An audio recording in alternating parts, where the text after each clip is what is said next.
This video is going to serve as an introduction to the ideas of kinetic energy, work, and the relationship between the change in kinetic energy of an object and the net work done on an object. So first we need to define what kinetic energy is.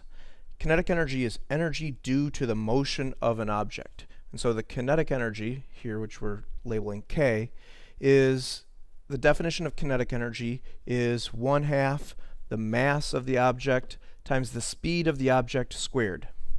So kinetic energy is 1/2 mv squared. Anything that's moving has kinetic energy. Energy is going to be a scalar quantity. It has a magnitude, but it does not have a direction. It does not mean that all energies will be positive. Kinetic energy will always be positive because mass is always a positive quantity, and the speed, when you square it, is always a positive quantity. But energy in general could be a positive or negative quantity. But that positive or negative sign has nothing to do with in the positive x direction or in the positive y direction. It's an amount of energy. The unit of energy is a joule. A joule is a kilogram meter squared per second squared. So if you take the units of mass, kilograms, and you multiply by the units of speed, meters per second, and you square those units, you get a joule. And this unit's named after James Prescott Joule, who was someone who was one of the first people to look at the ideas of work and energy and come up with the idea of energy. Work is the way that we transfer energy to an object or take energy from an object. And so work is going to have to do with a force acting on an object. And it's that force acting that transfers energy to the object, or it's possible that that force takes energy away from the object. And we define the work done by a force as being positive if that force is transferring kinetic energy to an object. So if that force by itself would increase the kinetic energy of the object, that force is doing positive work on the object. Work is defined as being negative if the force is taking kinetic energy away from the object. If the force would be causing the object to slow down, that force by itself would be doing negative work. Again, work ends up being a scalar. The units of work are going to be the joule, just like kinetic energy was a joule.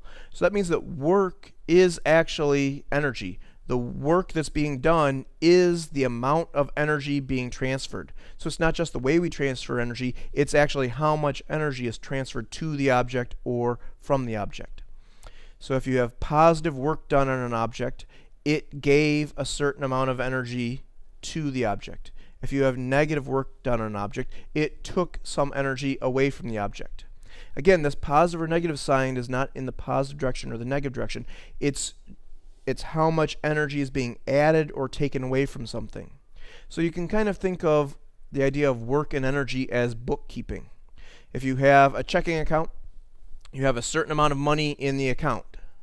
If you make a deposit, you've added money to that account.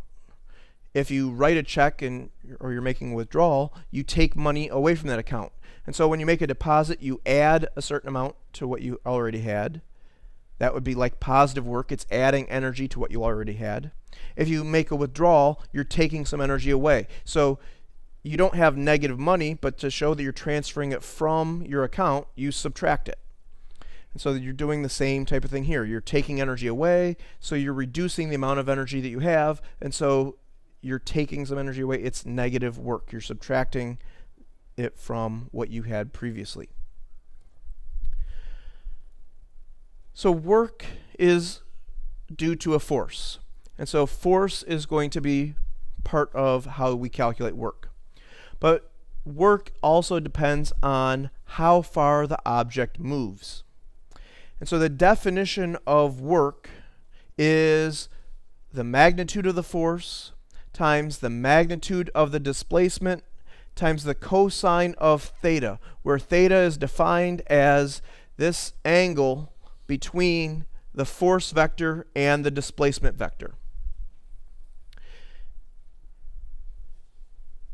Now, for those of you that have learned about dot products between vectors, work is defined as the dot product of the force vector dotted with the displacement vector. The definition of that dot product is FD cosine theta. If that's something that you haven't seen, don't worry about that, but that's another way that you will often see work defined. And so this definition is only for a constant force acting. We'll look at a non-constant force later. But there's a couple of ways of looking at this. One way is to group F cosine theta together and multiply by d. And that would be this situation that is shown here. F cosine theta would be this parallel component of the force. And so you would take the parallel component of the force and you would multiply by how far you moved. Again, the size of that displacement. That's usually the method that you'll be using to calculate work. So you take the force, you break it into components, you find the component of the force parallel to the motion, and you multiply by how far it moves. But there's a second way of looking at this. If off to the side I draw this displacement vector d and this force vector F, another way that I could calculate the work done is instead of breaking the force into components, I could break the displacement into components.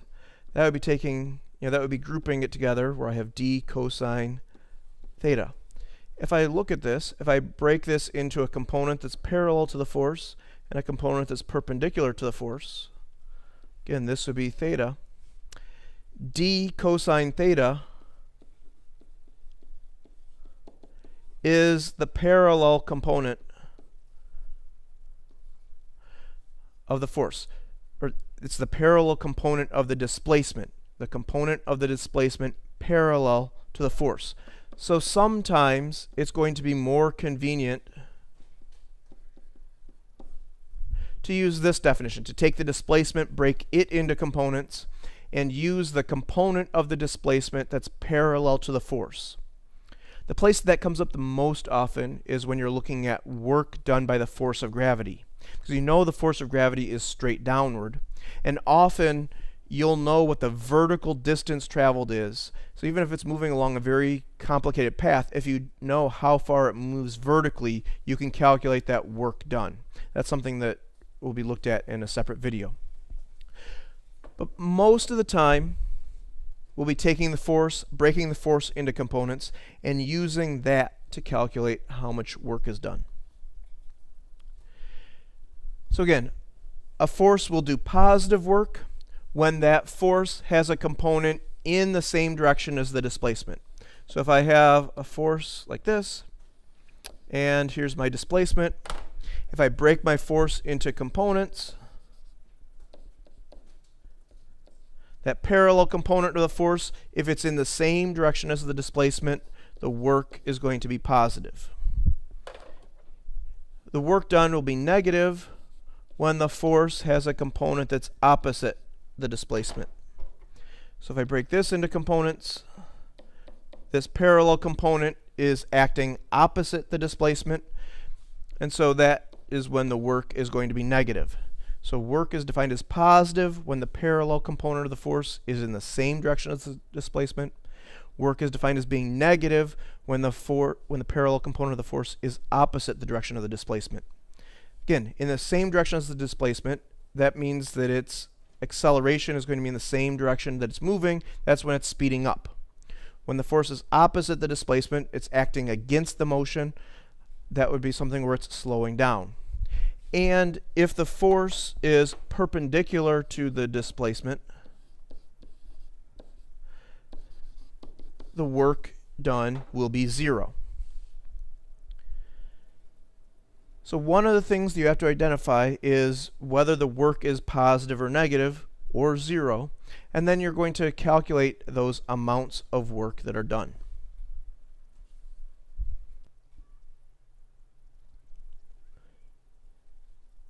So let's look at this idea of work in an example. Let's go through and calculate the work done by several constant forces acting on an object. So we have this situation. A person is pulling on a 50 kilogram crate. They're making it slide 40 meters across a horizontal floor, and they're applying a constant force of 100 newtons on the object. They're pulling at a 37-degree angle. So first of all, I can break that force into components. The x component of that force is 79.86 newtons. The y component of that force would be 60.18 newtons.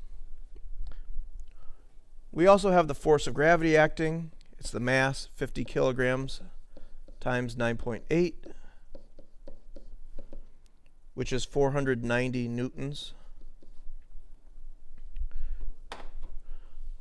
We also have this normal force acting. To calculate that normal force, the forces up perpendicular to the ground have to balance the forces down perpendicular to the ground. It's not moving up or down at all. So the normal force is upwards. The y component of the pull, 60.18 newtons, is upwards. That has to equal the weight of 490 newtons acting downwards.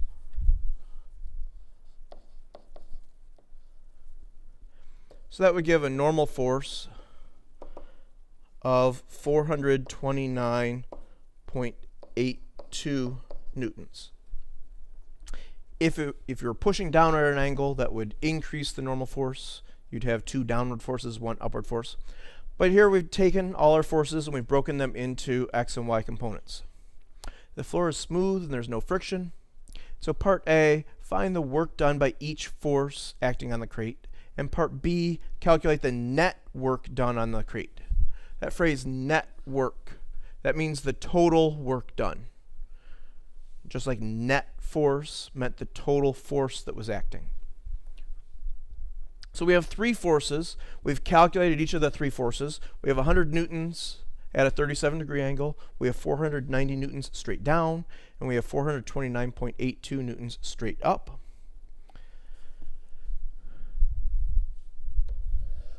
So to find the work done by the pull, again, I would do the parallel component of the force times the displacement. So here it moves horizontally, so the parallel component would be 79.86 newtons times 40 meters. So that would give a work of positive 3,194 joules. It's positive because the component of the force is in the same direction that it's sliding. The work done by gravity would also be the parallel component of the force of gravity times the displacement. So with this, we have to look at how much of the force of gravity is parallel to the displacement.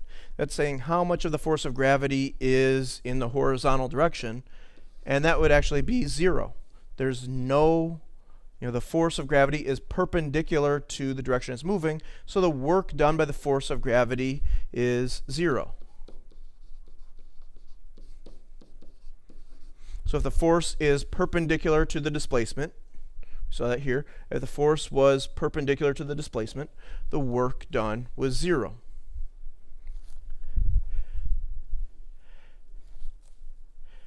And so then that also means that the work done by the normal force is going to be 0 because the normal force is perpendicular to the displacement. Again, it's not always true that the normal force will do 0 work. You could have a person standing in an elevator, and the elevator is accelerating up or accelerating down. It's moving up, moving down. The normal force would be parallel to the direction it's moving, and so the normal force can do work. But in this case, the normal force is perpendicular to the direction it's moving, so the normal force would do 0 work. Okay, for part B, the total work done, or the net work done. The net work would be the work done by the pull, plus the work done by gravity, plus the work done by the normal force. which is positive 3,194 joules plus 0 joules plus 0 joules. So it's 3,194 joules. That net work, another way of calculating that would have been to add all of the forces together first. If you added all the forces together first, the forces in the y direction add up to 0, and you're left with just 79.86 newtons in the x direction. And if you would take that component of the net force parallel to the motion and multiply by how far it slides, you could also calculate the net work that way. So sometimes people will refer to the net work done as the work done by the net force. Those mean the same things. They're asking about the total work done on the object.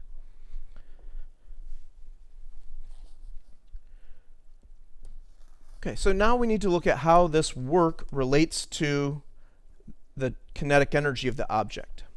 And so to do this, we're going to look at a simple example where the net force and the displacement are in the same direction. So we're looking at a very simplified case. Our result will hold true for other cases, but it's much simpler in this case. So we have a box of mass m with a net force acting on it to the right, and it slides a distance d to the right. And so this is something, if the net force is constant, this is something that has a constant acceleration. And so the acceleration would be the net force divided by the mass. But if it has a constant acceleration, then our kinematics equations work. And so if we look at the kinematic equation that relates the initial and final velocities to the acceleration and the displacement, we can go through and we can substitute in some values here. So we have that the final speed squared will equal the initial speed squared plus 2, and the acceleration is the net force divided by the mass. X minus x0 is the displacement of the object, which we were calling d. So then I can multiply everything, or I could divide everything by 2.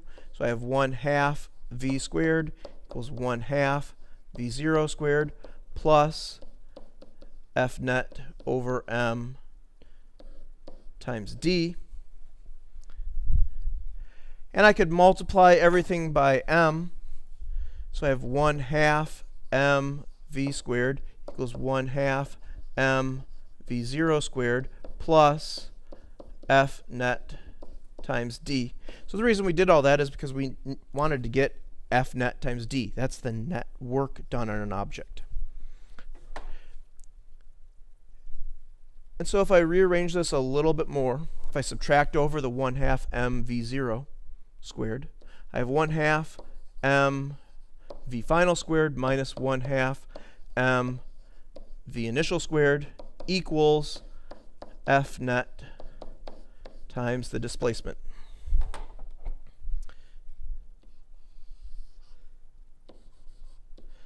The net force times the displacement is the net work done on the object.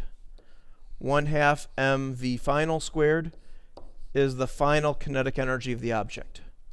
1/2 mv0 squared, the initial speed squared, that's the initial kinetic energy of the object. So this tells us that the net work done equals the change in kinetic energy of the object. This is an extremely important relationship. This is referred to as the work-energy theorem, or sometimes the work-kinetic energy theorem. So the net work done on an object will equal the change in kinetic energy of the object. And even though we looked at this in a very simplified case, it turns out that this is an important relationship that works in more complex situations as well. It turns out the force does not even need to be constant. If we can calculate the net work done by a changing force, we can also relate that to the change in kinetic energy of the object. So this is one of the very fundamental equations that we have as we look at energy. In later videos, we'll look at a few other examples of work done on an object and relating it to the change in kinetic energy. But I'd like to look at one, it's just the continuation of this problem that we had done right here. We found the work done on the crate we had gone through and we had calculated the net work done. So if we're solving work problems, we can draw a free body diagram, set up a coordinate system, apply Newton's laws to determine unknown forces, and then we can calculate the work done by the individual forces. So we're going to look at that in a little bit more detail later. But I'd like to just finish up with this example. It's the same problem that we had done before, but now we're going one step farther. Saying if the crate starts with a speed of 3 meters per second, find the speed at the end of the 40 meters. So it's the same 100 newtons pulling at a 37-degree angle, sliding 40 meters. So the net work done on the previous slide was 3,194 joules.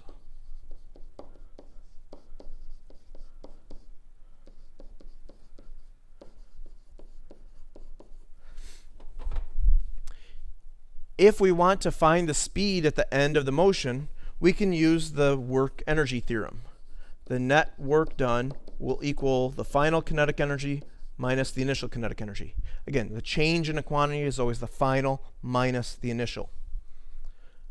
So 3194 will equal 1/2 the mass of 50 kilograms times the final speed squared minus 1/2 times 50 kilograms times the initial speed of 3 squared. Again, this was not starting at rest. It was starting with an initial speed of 3 meters per second.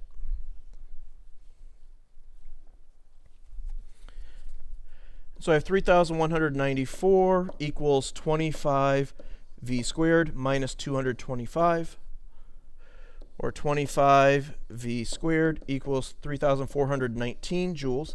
This is actually the new kinetic energy that it has. And so dividing by 25 and taking the square root, we get that the speed of the object is 11.69 meters per second. So again, if you go through and you calculate the work done on the object, you could then use it to find the final speed of the object if you knew what the initial speed was. Now this is something that we could have actually done with kinematics. It was a constant net force. We could have found the acceleration. We could have used that same kinematic equation that we did. But this is a different way of looking at it, which is going to work in a lot of situations that the kinematics equations would not be valid for. Again, in some later videos, we'll look at a few other examples of this. There will also be some videos talking about the work done by gravity and also things where we get into non-constant forces.